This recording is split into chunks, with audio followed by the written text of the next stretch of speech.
guys, my name is Corbin, and I'm a second grader at Prairie Elementary School, and when I grow up, I want to be an astronaut. I'm going to read this book to you called The Darkest Dark.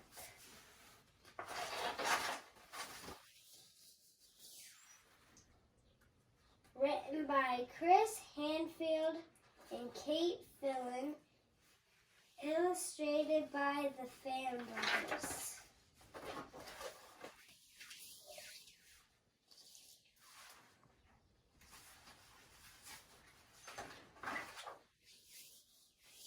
Chris was an astronaut, a very important and very busy astronaut.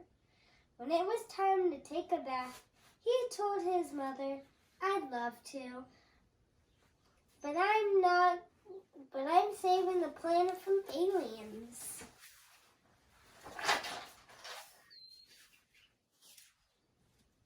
When it was time to get out of the bath and go to bed, he told his father politely, because astronauts are always polite, "Sorry, no can do. I'm on my way to Mars. An astronaut's work is never done, so astronauts do not like to sleep."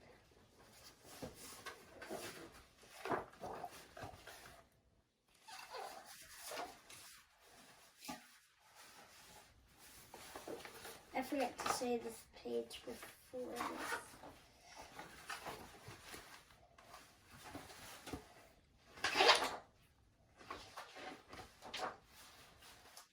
But their parents do. "You're a big boy now," says Chris's father. "You have to sleep in your own bed."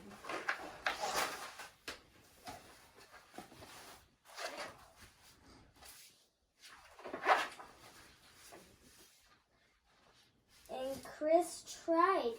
He really did. But his room was dark.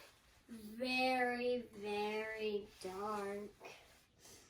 The kind of dark that attracts the worst sort of aliens. His puppy with him. But his parents meant it. Chris was going to sleep in his own bed tonight. His mom and dad checked under his bed, in his closet, and even in his underwear drawer. They declared the room was 100% alien-free.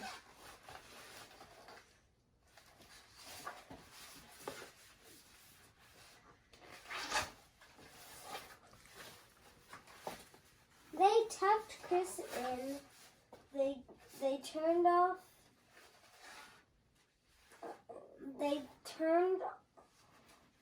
on the nightlight. They even gave him a special bell to ring if he was nervous. Clang, clang, clang, clang, clang, clang. They took the bell away. And then his father said something that worried Chris even more than the dark did. "One more peep, young man, and I'm afraid we'll have to be too tired to go next door tomorrow." But tomorrow would be a very special day. A very special day. Chris had to go next door. His life pretty much depended on it. So Chris stayed in his own bed without a peep. It took a long time to fall asleep. But when he did, he had his favorite dream.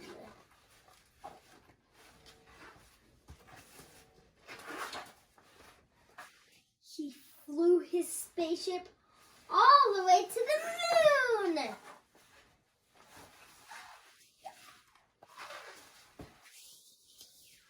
Chris and Albert. The next day seemed to last forever. But finally, when the moon was shining over the lake and the summer wind was ruffling leaves of the trees, Chris went next door.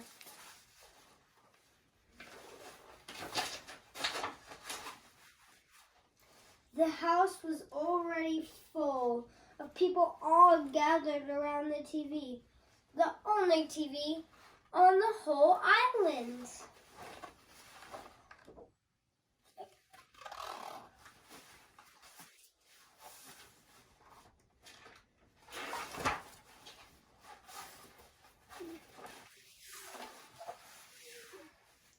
Chris found a spot where he could see through the crowd, and what he saw was astronauts, real live astronauts, on the actual faraway moon.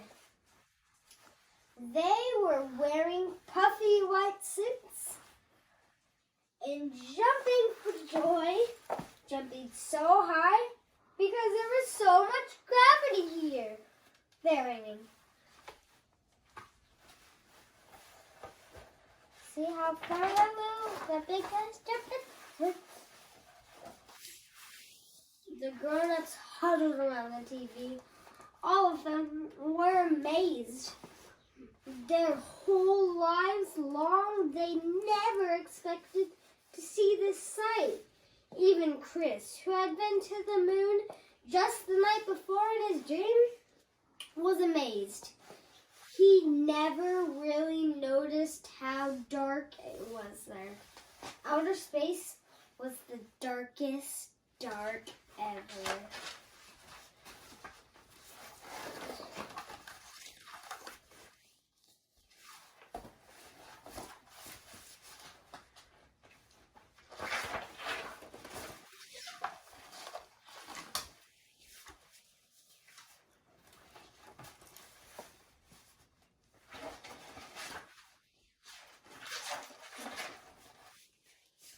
That night, Chris did a little experiment. He turned off all the lights, even the night light. It was still dark, very, very dark. There were still shadows that looked a little, well, alien. Nothing had changed, but Chris had changed. He'd seen that the darkest dark of the universe was so much bigger and deeper than the darkness in his room. But he was not afraid. He wanted to explore every corner of the night sky.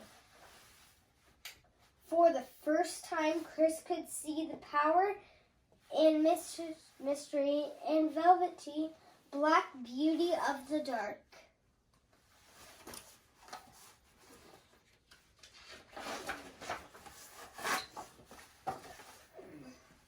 And he realized you're never really alone there. Your dreams are always with you, just waiting. Big dreams about the kind of person you want to be. Wonderful dreams about the life you will live. Dreams that actually can come true.